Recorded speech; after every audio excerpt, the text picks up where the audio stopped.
If you could tell your younger self one or two things about protecting your teeth as you age, what would it be? Dr. Katherine Hammel from Hammel Dentistry knows exactly what we should be telling ourselves, and she's going to tell us now. So great to have you back. Thank you for having me. What I would tell my younger self is if I could have brushed more and flossed more and actually cared about my teeth, it would have saved me a lot of time in the dental chair. I had braces for more than 5 years of my life, and I didn't care. I was the typical teenager. It just really didn't cross my mind as something that was important. So then I got my braces off. I ended up needing a lot of work, and I made a deal with myself when I was about 17 that I would floss every day just to take care of my teeth. And I'm so thankful that I have. Otherwise, I have even more hours in the dental chair. So I can commiserate with everybody. Lots of firsthand experience. And my other recommendation would be to make sure you go every 6 months or at least once a year to see the dentist, just so if there is a problem, we can catch it when it's small and easier to fix.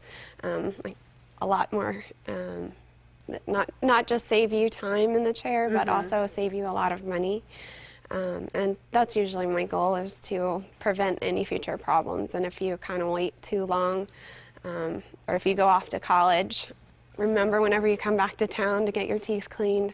Just little things like that, just to make it easier for you when you're 40. As research continues to evolve, we're realizing that more and more diseases are popping up because we're not flossing. We're not brushing our teeth like we should. Let's talk about that for a little bit, because no one really understands the repercussions of not doing this.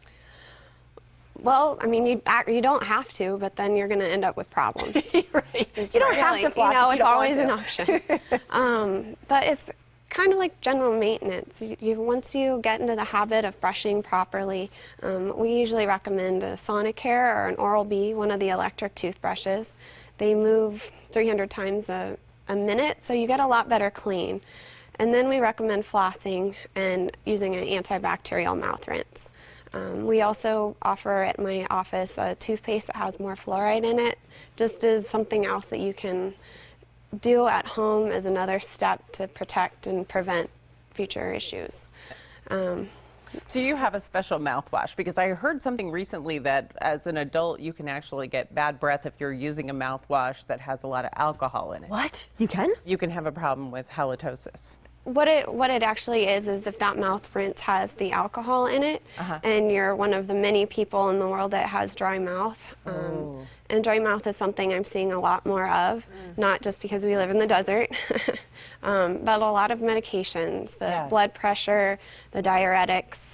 Allergies. Exactly. The Allegras, any of those help dry you up and cause dry mouth. And when you don't have the saliva in there to kind of neutralize the bacteria, that someone who has gone a few decades without a cavity can come in and have many, just because their mouth is so dry. And having that mouth rinse with the alcohol, we've all put it on our skin and felt the dry, and it just helps dry your mouth out even more.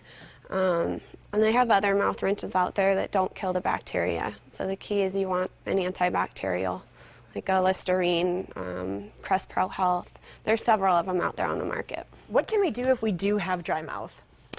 Well, don't suck on candies. Okay. For one, yes, it helps create water or more saliva in your mouth, but it also will create lots of cavities for you.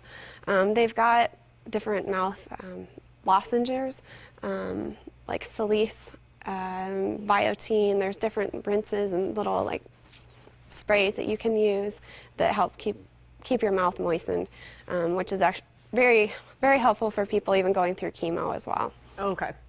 So if you find one you don't like the taste, try another one. And if you don't like the taste, find one that you like, because it's going to be very beneficial to you in the long run. Is sugar-free gum good for that? Yeah. If the ones that have xylitol and the sugars that help prevent the cavities from getting hold, that can be beneficial. And also staying hydrated. And when is too young to bring your child to a dentist, or too old? Like, is there an age range where parents should start being like, okay, we need to start bringing our kids to the dentist? What I recommend really as soon as they first start getting their teeth, I know that may seem young, but it just increases the number of dental visits that the child has. I don't really do very much, but it's more of nutritional counseling and showing parents how to take care of their baby's newly emerging teeth so that when they're older they don't have the problems. And also if they come in every 6 months for their cleaning, or just to come in, let me take a look and make sure that they don't have any problems, that hopefully by the time they actually need a filling, they're maybe 10 or 12, where it's a lot easier to do a filling on an older child than it is a 2-year-old. Right. But it's also one of those that we want to make sure that we have the 2-year-old cavities don't get really big, and then the only time they see me is at a scary procedure, like something taken out or a big procedure. See, and that's when they get terrified, and then they never want to go back. So I like to corrupt kids when they're young to come love the dentist and come in and see us often, just so that they don't have any problems. Exactly. It keeps everyone happy. Yes, absolutely. Well, doctor, thank you so much for joining us today, and thanks for bringing your friend again. I love that guy. He's so cute. Yes, he is. And Hammel Dentistry is located on 5th Street. To learn more, you can call 647-2888 or go online to hammeldentistry.com. And when you like their Facebook page, you can stay up to date on interesting, detailed information and other info that might be important regarding your health. Again, that number is 647-2888 and hammeldentistry.com. Still ahead on the Morning Blend, we're going to talk with one organization that helped nearly 50,000 people in Tucson alone last year. Plus, we'll tell you how to help veterans like this guy all year round. That's coming up right after this.